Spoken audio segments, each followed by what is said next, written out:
Hi second graders! I thought it would be fun if I did a video where I read one of our favorite books to read in class, Lilly's Purple Plastic Purse. And before we went on break, we talked about how there are book series, and the same thing in each of the series is that the character stays the same, but the things that they do and their adventures just change a little bit. So Lilly's Purple Plastic Purse is a book in the Kevin Hankey series about all these mice characters. So enjoy the story and have fun! Lilly's Purple Plastic Purse by Kevin Hankey.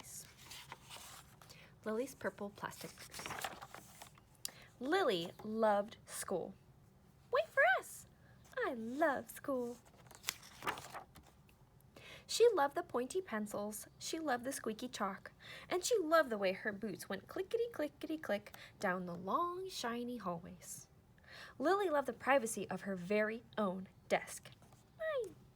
She loved the fish sticks and the chocolate milk every Friday in the lunchroom. Straws make everything taste better. And most of all, she loved her teacher, Mr. Slinger, for you. Mr. Slinger was as sharp as a tack. He wore artistic shirts. He wore glasses on a chain around his neck, and he wore a different colored tie for each day of the week. Wow, said Lilly. That was just about all she could say. Wow. Instead of greeting students or good morning pupils, Mr. Slinger winked and said howdy. He thought that desks in rows were old-fashioned and boring. Do you rodents think you can handle a semicircle? And he always provided the most tasty snacks, things that were curly and crunchy and cheesy. I want to be a teacher when I grow up, said Lilly. Me too, said her friends Chester and Wilson and Victor. At home, Lilly pretended to be Mr. Slinger. I am the teacher, she told her baby brother, Julius. Listen up. Lilly even wanted her own set of deluxe picture encyclopedias. Teachers know everything. What's with Lilly? Asked her mother. I thought she wanted to be a surgeon or an ambulance driver or a diva, said her father. It must be because of her new teacher, Mr. Slinger, said her mother. Wow, said her father. That was just about all he could say. Wow. Whenever the students had free time, they were permitted to go to the light bulb lab in the back of the classroom. They expressed their ideas creatively through drawing and writing. Lilly went often. She drew pictures of Mr. Slinger and wrote stories about him too. During sharing time, Lilly showed her creations to the entire class. Wow, said Mr. Slinger. That was just about all he could say. Wow. And at the very last second, Mr. Slinger saved the cold, starving elderly. Big, friendly, Mr. Nice Man Teacher. By me, Lilly. When Mr. Slinger had bus duty, Lilly stood in line even though she didn't ride the bus. Lilly raised her hand more than anyone in the class, even if she didn't know the answer. Call on me, please, please. And she volunteered to stay after school to clap erasers. I want to be a teacher when I grow up, said Lilly. Excellent choice, said Mr. Slinger. One Monday morning, Lilly came to school especially happy. She had gone shopping with her Grammy over the weekend. Lilly had a new pair of movie star sunglasses complete with glittery diamonds and a chain like Mr. Slinger's. She had 3 shiny quarters. And best of all, she had a brand new purple plastic purse that played a jaunty tune when it was opened.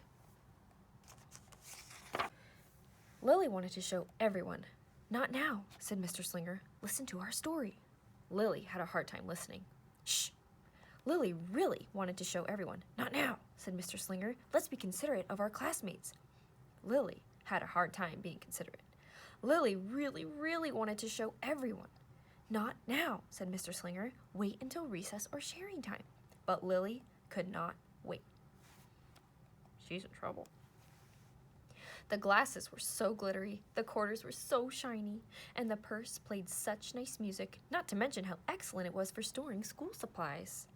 Look, Lilly whispered fiercely. Look, everyone, look what I've got. Everyone looked, including Mr. Slinger. He was not amused. I'll just keep your things at my desk until the end of the day, said Mr. Slinger. They'll be safe there, and then you can take them home. Lilly's stomach lurched. She felt like crying. Her glasses were gone, her quarters were gone, her purple plastic purse was gone. Lilly longed for her purse all morning. She was even too sad to eat the snack Mr. Slinger served before recess. That afternoon, Lilly went to the light bulb lab. She was still very sad. She thought and she thought and she thought. And then she became angry. She thought and she thought and she thought some more. And then she became furious. She thought and she thought and she thought a bit longer. And then she drew a picture of Mr. Slinger. Big, fat, mean, Mr. Stealing teacher. Bad, claws, thief, bad, wanted by FBI. P.S. I do not want to be a teacher when I grow up. Right before the last bell rang, Lilly sneaked the drawing into Mr. Slinger's book bag. When all the students were buttoned and zipped and snapped and tied and ready to go home, Mr. Slinger strolled over to Lilly and gave her purple plastic purse back. "It's a beautiful purse," said Mr. Slinger. "Your quarters are nice and jingly, and those glasses are absolutely fabulous. You may bring them back to school as long as you don't disturb the rest of the class." "I do not want to be a teacher when I grow up," Lilly said as she marched out of the classroom.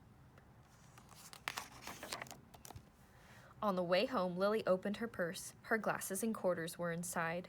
And so was a note from Mr. Slinger. It said, "Today was a difficult day. Tomorrow will be better." There was also a small bag of tasty snacks at the bottom of the purse. Lilly's stomach lurched. She felt like crying. She felt simply awful. Lilly ran all the way home and told her mother and father everything. Instead of watching her favorite cartoons, Lilly decided to sit in the uncooperative chair. "I'll stay here a million years for Mr. Slinger. Why does everything always happen to me? 1051, 1052, 1099. That night, Lilly drew a new picture of Mr. Slinger and wrote a story about him, too. Lilly was really, really sorry, so everyone forgave her, even her parents, even her stinky baby brother, even her especially incredible teacher. And then the sun shined its smiley face down on everyone and everything, even the bugs and worms. The end. Listen up, I forgive everyone. Could be principal, kind, good, nice, worms, bugs. Oops. I am really, really, really, really, really, really, really, really sorry. I'm an author. Lilly's mother wrote a note, and Lilly's father baked some tasty snacks for Lilly to take to school the next day. "I think Mr. Slinger will understand," said Lilly's mother. "I know he will," said Lilly's father. "How could he not resist my no-frills cheese balls? What does it say?" The next morning, Lilly got to school early. "These are for you," Lilly said to Mr. Slinger, "because I'm really, really, really, really, really, really, really, really, really, really, really, really, really, really, really sorry." Mr. Slinger read the story, and he looked at the picture, and he read the note, and he sampled the snacks. "Wow," said Mr. Slinger. That was just about all he could say. Wow. "What do you think we should do with this?" asked Mr. Slinger. "Could we just throw it away?" asked Lilly. "Excellent idea," said Mr. Slinger. During sharing time, Lilly demonstrated the many uses and unique qualities of her purple plastic purse, her shiny quarters, and her glittery movie star sunglasses. "It's like having an extra pocket with a radio inside. 3/4 are even better than a dollar bill because they make noise. Glamorous protection from harmful rays." Then she did a little performance using them as props. "It's called interpretive dance," said Lilly. Mr. Slinger joined in. "Wow," said the entire class. That was just about all they could say. Wow. Throughout the rest of the day, Lilly's purse and quarters and sunglasses were tucked safely inside her desk. She peeked at them often, but did not disturb a soul. Right before the last bell rang, Mr. Slinger served Lilly snacks to everyone's delight. "What do you want to be when you grow up?" asked Mr. Slinger. "A teacher," everyone responded. Lilly's response was the loudest.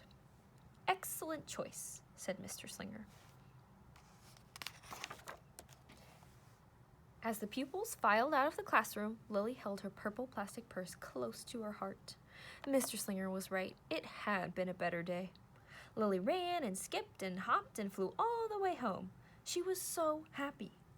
And she really did want to be a teacher when she grew up. That is, when she didn't want to be a dancer or a surgeon or an ambulance driver or a diva or a pilot or a hairdresser or a scuba diver. The end.